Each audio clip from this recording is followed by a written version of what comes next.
Congress MP Mallu Ravi తీరుపై BRS working president KTR తీవ్ర ఆగ్రహం వ్యక్తం చేశారు. బీఆర్ఎస్ ఎమ్మెల్యే విజయుడిపై మల్లు రవి దుర్భాషలాడి చేయి చేసుకోవటం ప్రజాస్వామ్యంపై జరిగిన దాడిగా ఆయన అభివర్ణించారు. ప్రతిపక్షాన్ని భయపెట్టేందుకు, గొంతు నొక్కేందుకు కాంగ్రెస్ నేతలు దిగజారిన రాజకీయానికి ఇది నిదర్శనమన్నారాయన. ఈ మేరకు మల్లు రవిపై ఎక్స్ వేదికగా నిప్పులు చెరిగారు కేటీఆర్. ప్రజల చేత ఎన్నికైన ఎమ్మెల్యేను అవమానిస్తూ భౌతిక దాడికి దిగడం చూస్తే కాంగ్రెస్ సంస్కృతి ఎంత దిగజారిందో అర్థమవుతోందని మండిపడ్డారాయన.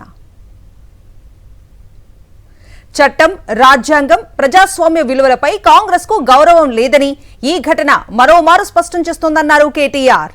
ఈ దాడిని బీఆర్ఎస్ పార్టీ తీవ్రంగా ఖండిస్తోందన్న ఆయన ఎంపీ మల్లు రవి తక్షణమే క్షమాపణ చెప్పాలని డిమాండ్ చేశారు.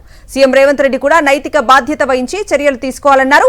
బీఆర్ఎస్ నాయకులపై దాడులు చేస్తే చూస్తూ ఊరుకోమని, ప్రజాస్వామ్య పద్ధతుల్లో గట్టిగా ఎదుర్కొంటామని హెచ్చరించారు కేటీఆర్.